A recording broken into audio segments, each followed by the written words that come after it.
All right, we're gonna do two questions. Page 458, number 3 and 4. So this first one, a tree is supported. So we got a tree, sweet, by a set of four wires, whatever.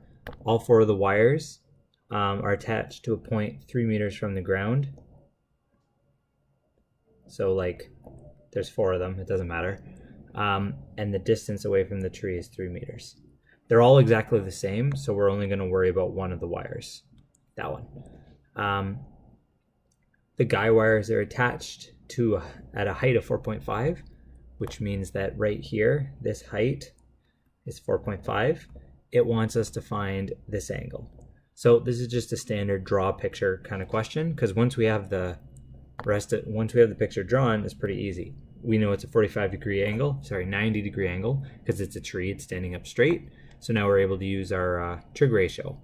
So I have this angle, and I have opposite and adjacent, so I'm going to do tan theta equals 4.5 over 3.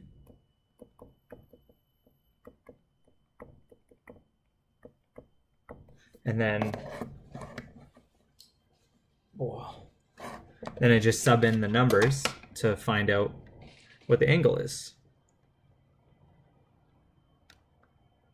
I got 56.3 degrees. And that's the answer. That's the angle of inclination, which is like the angle from the ground up for the wire in this case. That's it. This question, number 4, gives you this diagram, and it asks you to find one of the side lengths of the triangle, this. All the side lengths are the same. Whenever you have a question like this where there's a diagram, try and draw right angle triangles, because that's the only trick you actually know how to use right now. So what we're going to do is we're going to try and extend the information the best we can. We know that this line is the radius going to the center. So because it's in the center and this triangle is equilateral, these two lines are also all the same. They're all 21 inches long. So now I've created 3 triangles. They're all exactly the same. So what I'm going to do is I'm going to cut one of those triangles in half, like that, with a 90 degree angle. That's going to make each of these sides the exact same length. Now I'm just going to draw it again right over here so it's easier to see.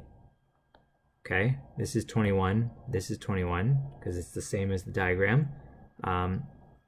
We drew a 90 degree angle, and these two sides are the same. Now, if we knew an angle, if we knew what this angle was, we'd be able to solve the triangle using trig, and we actually do know what the angle is. So let's take the original triangle we had. It's equilateral.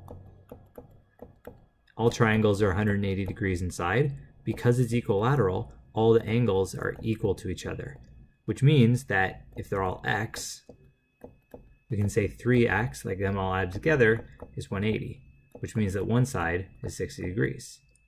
Now, this whole thing over here was 60 degrees.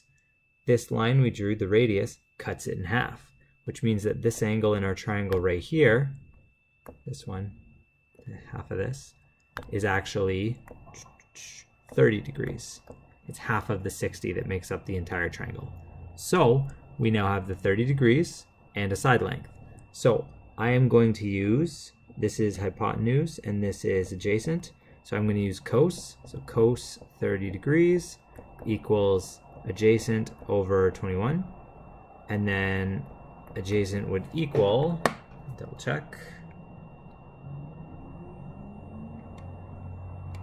I got 18.1865, and remember, we're trying to find the entire side length of the triangle.